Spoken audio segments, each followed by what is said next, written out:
বিশ্ববিদ্যালয়ে আছেন আমাদের সহকর্মীরা। শুরুতেই যাচ্ছি মাসুদ সুমনের কাছে।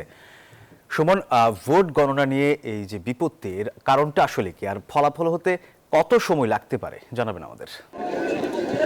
সোহাগ, আপনারা জানেন ঠিক 6টা নাগাদ ভোট গণনা শুরু হওয়ার কথা ছিল এবং প্রথম যে বিপত্তিটি বাদে সেটি হলো এই কেন্দ্রীয় নিয়ন্ত্রণ কক্ষে এই প্রার্থী ছাড়াও শিক্ষার্থীরা প্রবেশ করার ফলে কিছুটা শিক্ষকরা বা যারা এই ভোট গণনা কাজটি করবেন তারা নিরাপত্তাহীনতার কারণে বা বেশি কোলাহলের কারণে প্রথমে সেই জায়গা থেকে সব শিক্ষার্থীদের বের করে দেওয়ার সিদ্ধান্ত নেয় এবং তার কারণে প্রায় 1.5 ঘন্টা পর্যন্ত অপেক্ষা করতে হয় এই ভোট গণনার কাজটির জন্য। এবং পরবর্তীতে 8টার পর যখন ভোট গণনা শুরু করে সেই ওএমআর মেশিনে কিন্তু যান্ত্রিক ত্রুটি দেখা দেয় এবং যেমনটি আমরা জেনেছি সেই মেশিনে একই মেশিনে যে সংখ্যা দেখাচ্ছে ঠিক একই বাক্সের যে ব্যালটগুলো আরেকটি মেশিনে দেওয়ার পর আরও অন্য সংখ্যা দেখানো হচ্ছে। ফলে এই গরমিল থাকার কারণে এই মুহূর্তে ভিপি এবং এজিএস যে প্রার্থী রয়েছেন তারা উপাচার্যের সাথে বৈঠকে বসেছেন এবং সেই বৈঠকের পর সিদ্ধান্ত নেওয়া হবে ঠিক কিভাবে ভোট গণনাটি চলবে। তো সেই যেই বৈঠকে বসেছেন ঠিক তার সামনে আমাদের আরেক সহকর্মী রয়েছেন সেই ভবনের সামনে শাওন রয়েছেন, সেখানে শাওনের কাছে আমরা যাব। শাওন, আমাদের জানাবেন ঠিক বৈঠকটি কখন শেষ হবে এবং সর্বশেষ কোনো সিদ্ধান্ত আপনি জেনেছেন কিনা? ধন্যবাদ সুমন।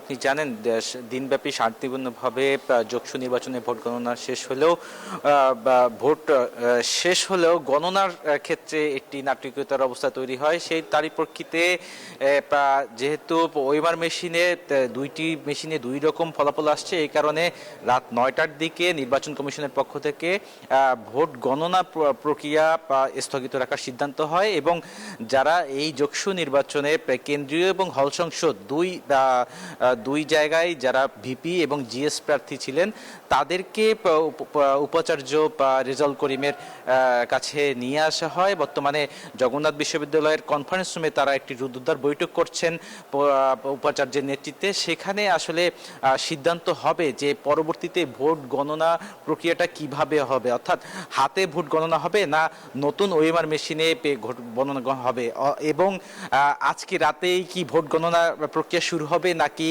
আজকে রাত স্থগিত রেখে কাল সকাল থেকে ভোট গণনা প্রক্রিয়া শুরু হবে। এই পুরো বিষয়টি কিন্তু এই কনফারেন্স রুমের বৈঠকে আলোচনার ভিত্তিতে জানা যাবে, কিন্তু এখনো চলছে। হয়তো শেষ হলে আমরা বিস্তারিত আপনাকে আরো জানাতে পারবো। এই ছিল আমার কাছে সর্বশেষ সংবাদ। আমরা ফিরে যাচ্ছি স্টুডিওতে। ধন্যবাদ আপনাকে।